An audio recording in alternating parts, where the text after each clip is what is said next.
ಕನ್ಯಾ ಲಗ್ನ ಅಥವಾ ರಾಶಿಯ ಭವಿಷ್ಯವನ್ನು ತಿಳಿದುಕೊಳ್ಳೋಣ.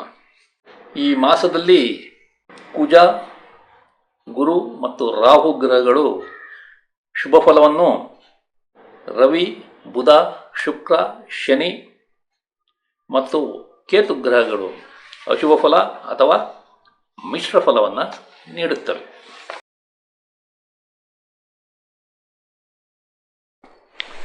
ಆತ್ಮೀಯರೇ, ತಮಗೆಲ್ಲ ಆಸ್ಟ್ರೋ ಸೀಕ್ರೆಟ್ ಬೈ ಶಿವ ಚಾನಲ್ಗೆ ಆತ್ಮೀಯ ಸ್ವಾಗತ. ತಾವೆಲ್ಲ ಪ್ರೀತಿ ಮತ್ತು ವಿಶ್ವಾಸದಿಂದ ನನ್ನ ಚಾನಲನ್ನು ವೀಕ್ಷಣೆ ಮಾಡ್ತಿದ್ದೀರಿ. ಅದಕ್ಕಾಗಿ ತಮಗೆ ಅನಂತ ವಂದನೆಗಳು. ನಾನು ಜ್ಯೋತಿಷ್ಯದಲ್ಲಿ ಕಲಿತ ಹಲವಾರು ವಿಷಯಗಳನ್ನು ತಮ್ಮ ಮುಂದೆ ಈ ವಿಡಿಯೋ ಸರಣಿಗಳ ಮೂಲಕ ತರುತ್ತಿದ್ದೇನೆ. ಈ ವಿಡಿಯೋವನ್ನು ನೋಡಿದ ನಂತರ ತಮಗೆ ಇಷ್ಟವಾದರೆ ಆದಷ್ಟು ಈ ವಿಡಿಯೋಗಳನ್ನು ತಮ್ಮ ಬಂಧು ಮಿತ್ರರಿಗೆಲ್ಲ ಶೇರ್ ಮಾಡಿ, ಅವರೂ ಸಹ ಈ ವಿಡಿಯೋಗಳನ್ನು ನೋಡಿ ಅದರಿಂದ ಉಪಯೋಗ ಪಡೆದು ಯಶಸ್ವಿಯಾಗಲಿ ಎಂಬುದು ನನ್ನ ನಮ್ರ ವಿನಂತಿ. ಈ ವಿಡಿಯೋಗಳನ್ನು ನೋಡಿದ ನಂತರ ಪ್ರತಿಯೊಬ್ಬರೂ ಈ ಚಾನಲ್ಗೆ ಸಬ್ಸ್ಕ್ರೈಬ್ ಆಗಿ ಅಥವಾ ಚಂದಾದಾರರಾಗಿ ಎಂದು ನಾನು ಕಳಕಳಿಯಿಂದ ಕೋರುತ್ತಿದ್ದೇನೆ.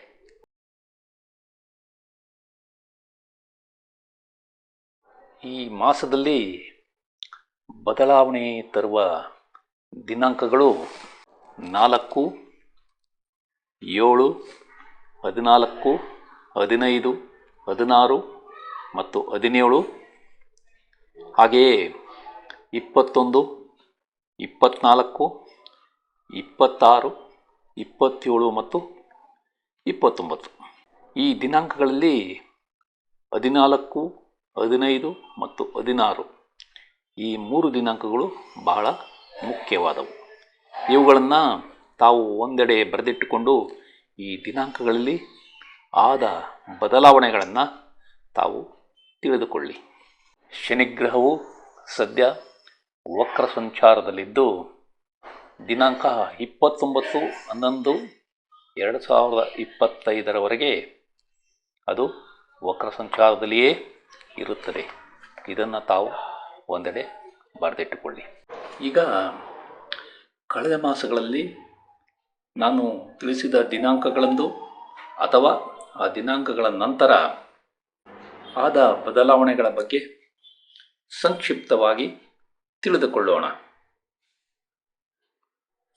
ದಿನಾಂಕ 30 ಜುಲೈ 2025 ಆ ದಿನಾಂಕದಂದು ರಷ್ಯಾದಲ್ಲಿ 8.8 ತೀವ್ರತೆಯ ಭೂಕಂಪನ ಸಂಭವಿಸಿ ಸುನಾಮಿ ಉಂಟಾಗಬಹುದೆಂಬ ಎಚ್ಚರವನ್ನು ನೀಡಲಾಗಿದೆ.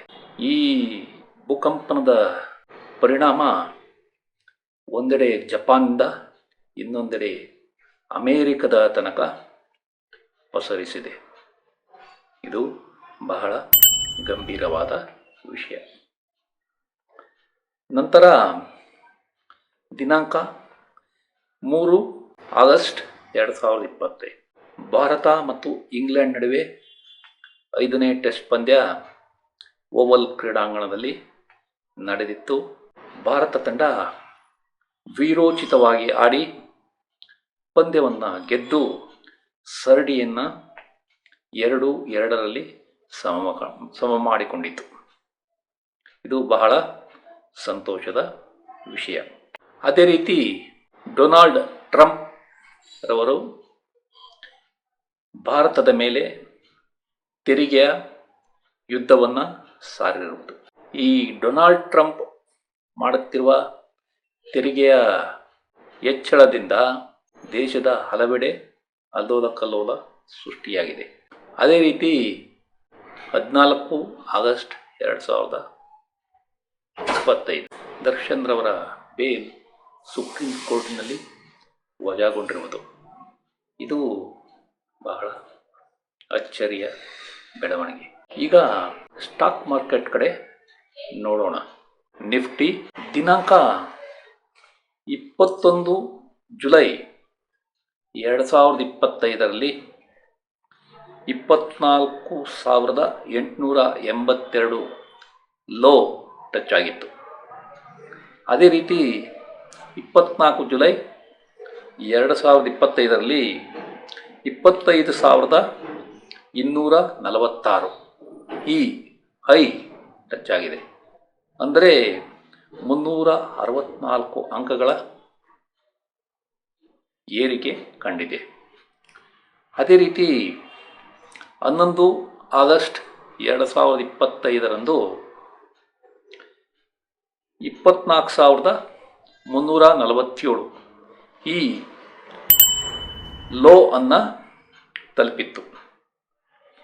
ಅದೇ ರೀತಿ 12 ಆಗಸ್ಟ್ 2025ರಂದು ಅಂದರೆ ಮರುದಿನವೇ 24,702 ಅಂಕಗಳ ಜಿಗಿತ ಕಂಡಿದೆ.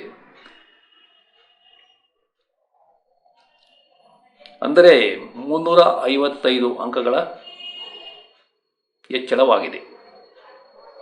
ಅದೇ ರೀತಿ 21 ಆಗಸ್ಟ್ 2025ರಂದು 25,153 ಅಂಕಕ್ಕೆ ಏರಿಕೆಯಾಗಿತ್ತು. ಅದೇ 22 ಆಗಸ್ಟ್ 2025ರಂದು ಮತ್ತೆ 24,859ಕ್ಕೆ ನಿಫ್ಟಿ ಕುಸಿದಿದೆ. ಇದನ್ನು ಸಾವು ಅರ್ಥ ಮಾಡಿಕೊಳ್ಳಿ. ಈ ಟ್ರಂಪ್ರವರು ಮಾಡಿರುವ ತೆರಿಗೆ ಯುದ್ಧದಲ್ಲಿ ಭಾರತದ ಸ್ಟಾಕ್ ಮಾರ್ಕೆಟ್ ಮೇಲಕ್ಕೂ ಏರದೆ ಕೆಳಕ್ಕೂ ಇಳಿಯದೆ ಮಧ್ಯದಲ್ಲಿಯೇ ತೇಲಾಡುತ್ತಿದೆ. ಇದನ್ನು ತಾವು ಸರಿಯಾಗಿ ಅರ್ಥ ಮಾಡಿಕೊಳ್ಳಿ.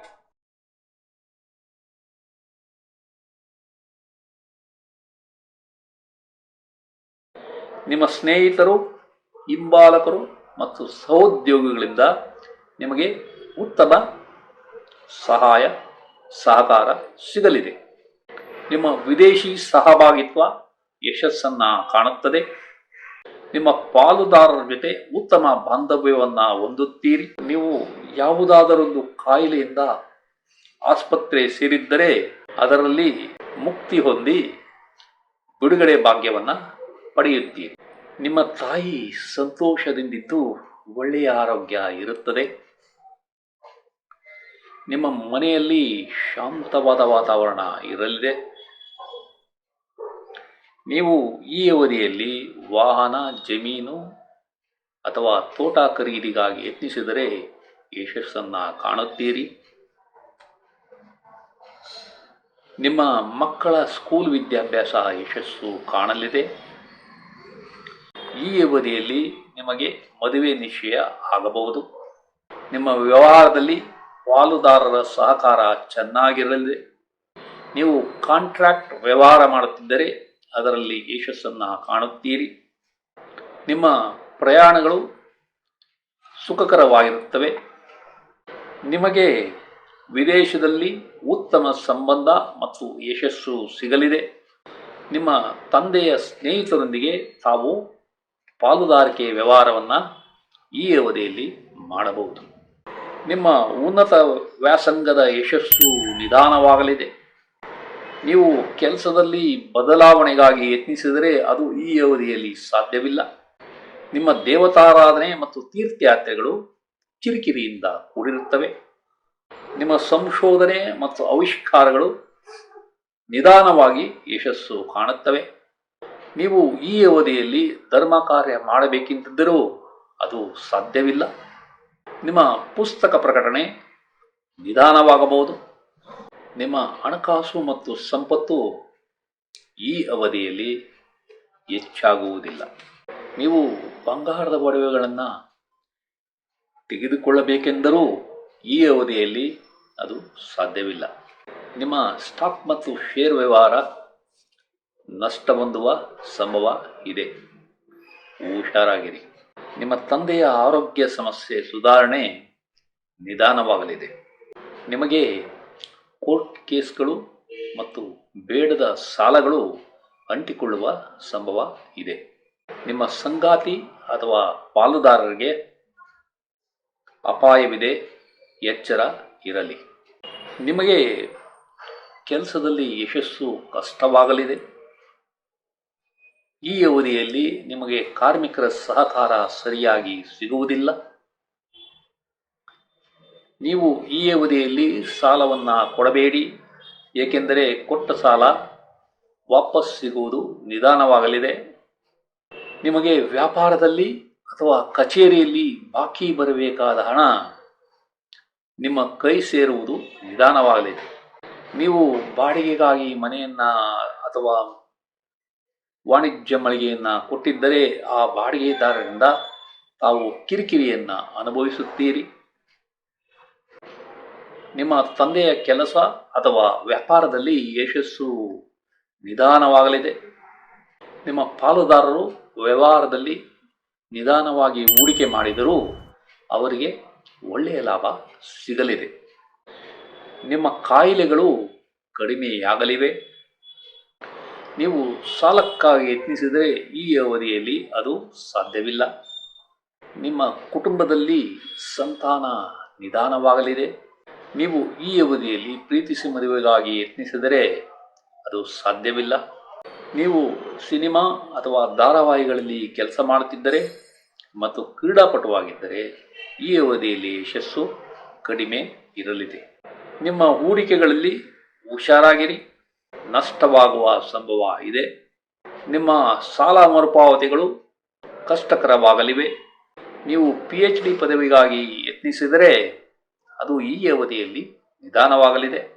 ನೀವು ವಿದೇಶದಲ್ಲಿ ವಾಸಕ್ಕಾಗಿ ಯತ್ನಿಸುತ್ತಿದ್ದರೆ ಅದು ಈ ಅವಧಿಯಲ್ಲಿ ಸಾಧ್ಯವಿಲ್ಲ.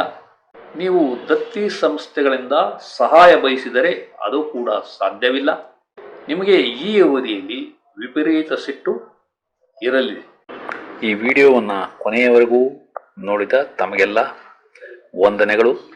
ಈ ವಿಡಿಯೋದಲ್ಲಿರುವ ವಿಷಯಗಳು ತಮಗೆ ಇಷ್ಟವಾದರೆ ಈ ವಿಡಿಯೋವನ್ನು ತಮ್ಮ ಬಂಧು ಮಿತ್ರರಿಗೆಲ್ಲ ಶೇರ್ ಮಾಡಿ, ಅವರೂ ಸಹ ಈ ಚಾನಲ್ಗೆ ಸಬ್ಸ್ಕ್ರೈಬ್ ಆಗುವಂತೆ ಮಾಡಿ ಎಂದು ಕೋರುತ್ತಿದ್ದೇನೆ. ವಂದನೆಗಳು.